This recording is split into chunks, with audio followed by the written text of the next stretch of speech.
Run your own race.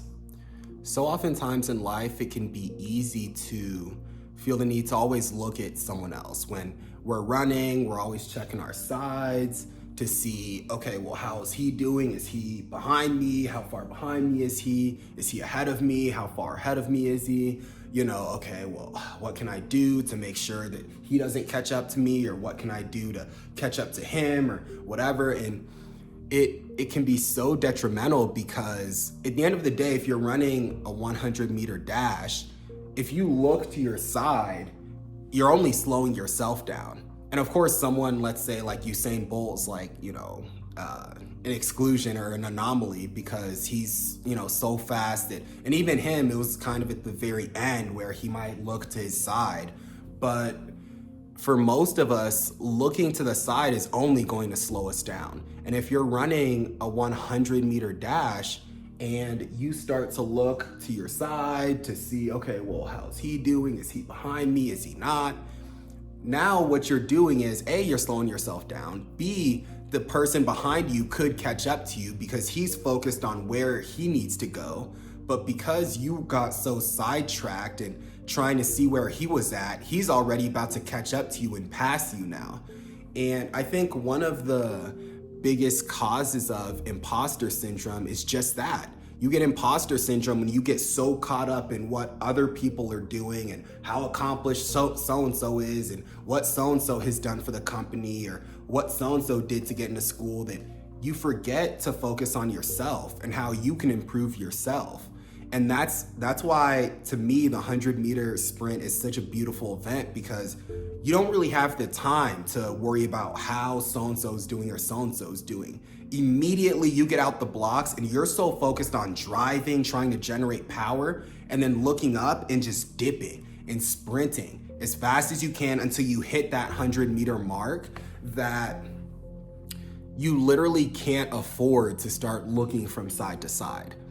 And that's why so many people end up also just being unhappy, whether it's in school, whether it's at work, because they get so caught up in what the next person over here is doing. And they get caught up in, oh, well, so-and-so's doing this and I'm not doing that. Or so-and-so has this qualification and that qualification. Or they went here to get their degree. And I just went here for my degree. That they're not focusing on, okay, well, even if there's a disparity in where this person went versus where you went, you can still put extra time in, extra effort in to acquire the same skills that maybe this person has. Maybe there's an extra course or something that you can take to get to where this person is because maybe they got an extra certification at the place that they went to school or whatever the case may be. Or if you're in dental school, like me, and you're saying, oh, well, so-and-so had this GPA in undergrad, or they got this score on the DAT exam to get into dental school. And you're like, oh, well, that's higher than me, and I don't know. Because that was the position that I was in, where I didn't get the highest DAT score or the highest GPA going into dental school. And so I was looking around like, oh, well, everyone's GPA is so much higher than mine.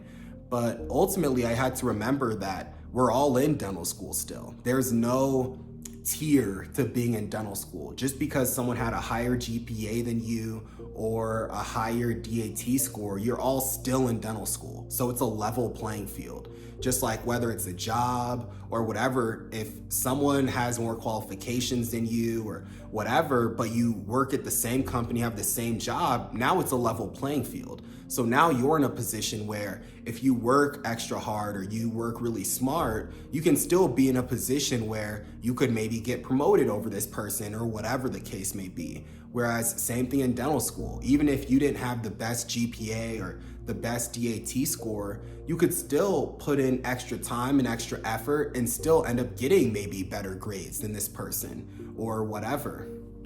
And it reminded me of, really, it's like the NBA where the same thing could happen. You could get so caught up on the fact that, oh, well, I'm not like Steph Curry. I'm not making, 6 threes a game. I'm not doing anything like that. I'm not the best 3-point shooter. And it's like, well, yeah, if you compare yourself to Steph Curry, you're probably always going to feel like you're not very good. But at the end of the day, if you focus more on doing what you can do to improve your 3-point shot, And not with the mindset of, oh, I want to be as good as so-and-so, but just with the mindset of, I want to be better than I am now. And that was the mindset that I had to adapt being in dental school. It wasn't about me trying to be better than so-and-so, or me trying to get the best grades in the class, or me trying to outsmart so-and-so. It was always a matter of, okay, how did I do on the last exam? And how can I do on this one? Or what can I do to make sure that I get a better score on this one? What kind of things can I do to make sure that I'm doing the best that I can and I'm living up to my potential, whatever that looks like? That might not be 100%. That might be an 84%.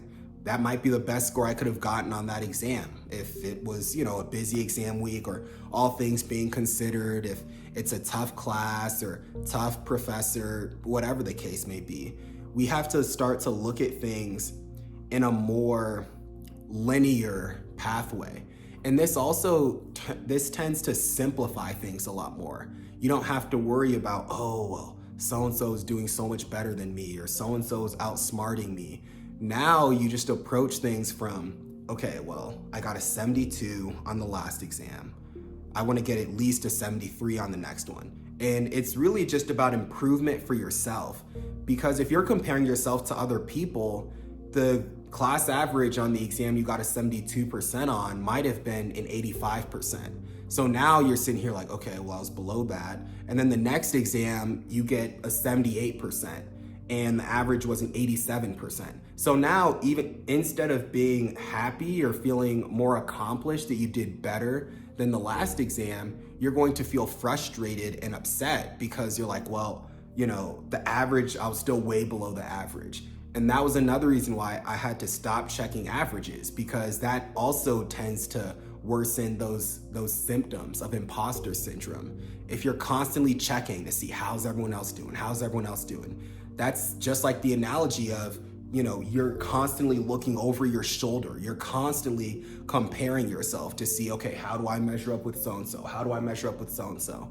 But ultimately, it really just messes with your neck, and it messes with your self-esteem. It messes with your self-confidence, your mental health. And it's really just things you can't control. You can't control how high the class average is going to be. You can't control how well your classmates are going to do. You only can control how well you're going to do. And as long as you focus on controlling the controllable and forgetting about the uncontrollable, you'll do great. And so I hope you guys found this video helpful. And to sum things up, I wanted to title this video, Run Your Own Race, because it's important to focus on how you can improve yourself and not focus so much on what other people are doing to improve themselves or whatever, unless it can benefit you. But try not to focus so much on what the next person is doing or how well the next person is doing, and just really try to focus on gaining all of the knowledge or skills necessary that you can use to improve yourself. And so if you guys found this video helpful, please give me a like. Please leave a comment in the video also below, and subscribe to my channel. I also have a course called Beyond Diplomas and Degrees that's at the first link in the description below, where I talk about different things that I've learned throughout my time in high school, college, and in dental school regarding stuff like imposter syndrome and things like that. And so I hope you guys found this video super helpful, and I'll talk to all of you guys in the next one.